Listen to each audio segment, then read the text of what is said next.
Dhurandhar Hindi film review by all rounder star Ballem Venumadhav part 2 రెండో భాగం చివరి భాగం. ఇక 3.5 గంటల నిడివి అనేది ఈ సినిమాకి ప్రధానమైన శత్రువు అని చెప్పాలి. ఎందుకంటే ఇప్పుడు 3.5 గంటల సినిమా భరించేంత ఓపిక జనాలకు ఉండట్లేదు కాబట్టి.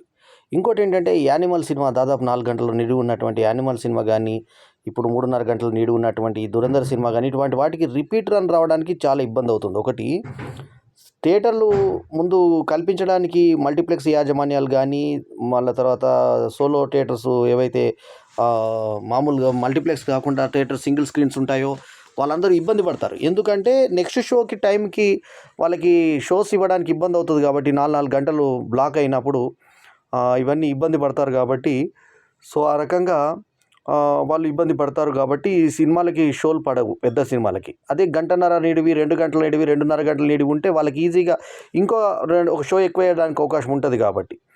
సో అదొక కారణం పక్కన పెడితే, ప్రేక్షకులకు కూడా షుగర్ పేషెంట్లు ఉంటారు, బాత్రూమ్ వచ్చే వాళ్ళు ఉంటారు, వాళ్ళకు కూడా 3.5 గంటల నిడివి ఎక్కువ అవుతుంది. సరే, అది పక్కన పెడితే ఈ సినిమా ఓపెనింగ్ ఏంటి, విమానం హైజాక్ దగ్గర నుంచి మొదలుపెట్టి మళ్ళీ చివరకు అది హైజాక్ది ఏమైంది అన్నది కథ చూపించకుండా టు బీ కంటిన్యూడ్ అని చెప్పి నెక్స్ట్ పార్ట్కి అది చూడడం అనేది కొంత ప్రేక్షకుల్లో వ్యతిరేకత అనిపిస్తుంది. ప్లస్ వీళ్ళిద్దరు కూర్చొని మాట్లాడుకొని, మేము ఇంటెలిజెన్స్ ఇక్కడ, నువ్వు దేశంది చూసుకుంటున్నావు, మేము ఇంటర్నేషనల్ చూసుకుంటున్నావు, నువ్వు దేశంది చూసుకో చాలు అని చెప్పి అజయ్ సన్యాల్ని విదేశీ అవన్నీ చూసుకునేటువంటి సేమ్ స్వదేశీకి సంబంధించినటువంటి అధికారే చెప్పడము, లేదు మేము దురంధర్ను ఒకసారి మాట్లాడదామని చెప్పి దురంధర్ సంగతి చెప్తూ దురంధర్ గురించి ఓపెన్ చేసినప్పుడు, దురంధర్ మగవాడైనా చెప్పేసి అతను ఒక దగ్గరికి వెళ్తాడు.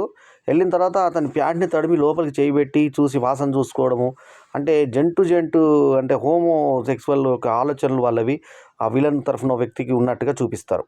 అతన్ని కొలిచి పట్టుకొని చేతులు పట్టుకొని వాసన చూసి అట్లా ఒక సన్నివేశాన్ని కల్పించారు ఈ సినిమాలో.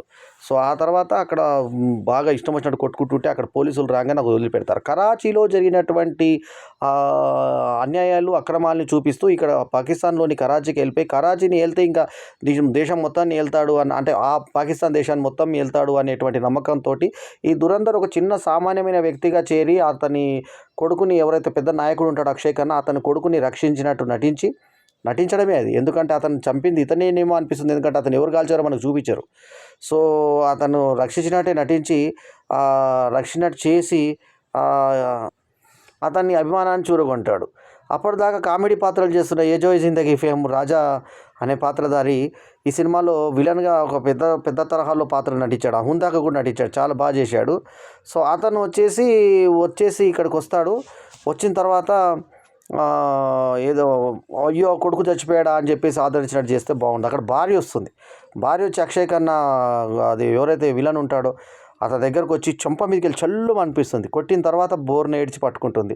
ఆ సన్నివేశం చాలా అద్భుతంగా చేసింది నటి కానీ ఇతను కానీ. పర్ఫార్మర్ గురించి మాట్లాడితే ఈ సినిమాలో అక్షయ్ ఖన్నా కావచ్చు, తర్వాత రణ్వీర్ సింగ్ కావచ్చు, సంజయ్ దత్ కావచ్చు, తర్వాత కాస్త సేపు చేసిన అర్జున్ రాంపాల్ కావచ్చు, సారా అర్జున్ హీరోయిన్ కావచ్చు, వీళ్ళందరూ కూడా అత్యద్భుతంగా, ఇందాక చెప్పిన రాజా టీవీ యాక్టర్, ఒకప్పుడు ఏజోయ్ జిందగీలో యాక్ట్ చేసిన అతను కావచ్చు, అద్భుతంగా యాక్ట్ చేశారు. అయితే ఎంఎంఎస్ని చూసి బెదిరించడము, ఆ తర్వాత దాన్ని బట్టి రాజకీయం చేసి కూతురు ఏమో ఇతని దగ్గరకు వచ్చి ఉండిపోవడము, ఇతనితోటే ఉంటూ నేను ఇక్కడికి వచ్చింది పోవడానికి కాదు నీతోనే ఉండిపోవడం అంటూ అతను లవ్ ట్రాక్ పెట్టి పాటలు పెట్టి, ఆ తర్వాత ఈ దేశంకు సంబంధించినటువంటి ఎంత కష్టంగా వీళ్ళు ఉంటారు, ఆ తర్వాత ఎంత చిత్రహింసలు పెట్టి ముఖం మీద జాలీలు ఇట్లా పైపులు పెట్టి పీకినా కూడా, ఇట్లా కొంకాయలు పెట్టి పీకినా కూడా, చర్మం ఊడుతున్నా కూడా ఇంకా తోటి ఎవరున్నారంటే ఇతని పేరు చెప్పకుండా ఉన్నటువంటి అతని త్యాగం చూసి ఇతను ఇలా కళ్ళు అనుకునే సన్నివేశాలు కానీ అత్తుకునే విధంగా దర్శకుడు తీయడం జరిగింది. సో దారు అంటే ఎవరైతే దారి సినిమాని తీశాడో అతను నిర్మాతల పేరు కూడా దారిలే ఉన్నాయి. జియో వాళ్ళు, తర్వాత ఈ B65 స్టూడియోస్ వాళ్ళది ఒక లోగోనే ఆకట్టుకుంటుంది మనకి. టీవీ అందులో సపోర్ట్లో వచ్చినట్టుగా వచ్చి దగ్గరకు వచ్చి ఇలా కొట్టుకుంటే దాన్ని అందులోంచి ఎక్స్ట్రాలు వచ్చినట్టుగా చూపించే లోగో దగ్గర నుంచి మనం ఆకట్టుకుంటుంది సినిమా.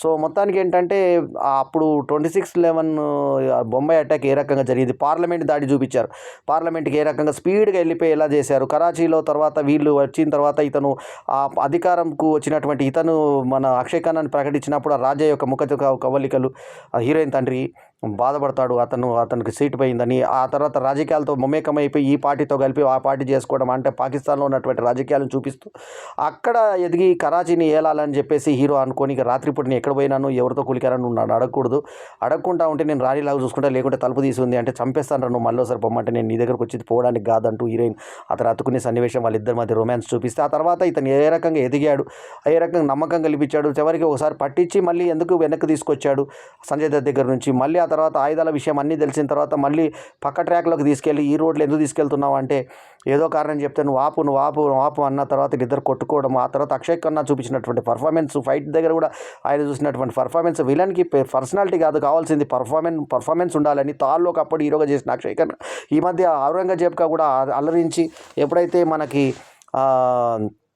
ఈ మొన్న వచ్చినటువంటి శివాజీ పైన వచ్చినటువంటి సినిమా అదేదైతే సంభాజీ మీద తీసినటువంటి సినిమా ఉందో ఆ సినిమాలో అద్భుతమైనటువంటి పర్ఫార్మెన్స్ చూపించిన ఔరంగజేబ్గా అద్భుతంగా నటించినటువంటి అక్షయ్ ఖన్నా ఈ సినిమాలో కూడా వీర విజృంభణ చేసి తన క్యారెక్టర్కి ప్రాణప్రతిష్ఠ చేశాడు. ఈ సినిమాకి నేను ఇస్తున్నటువంటి రేటింగ్ 4/5.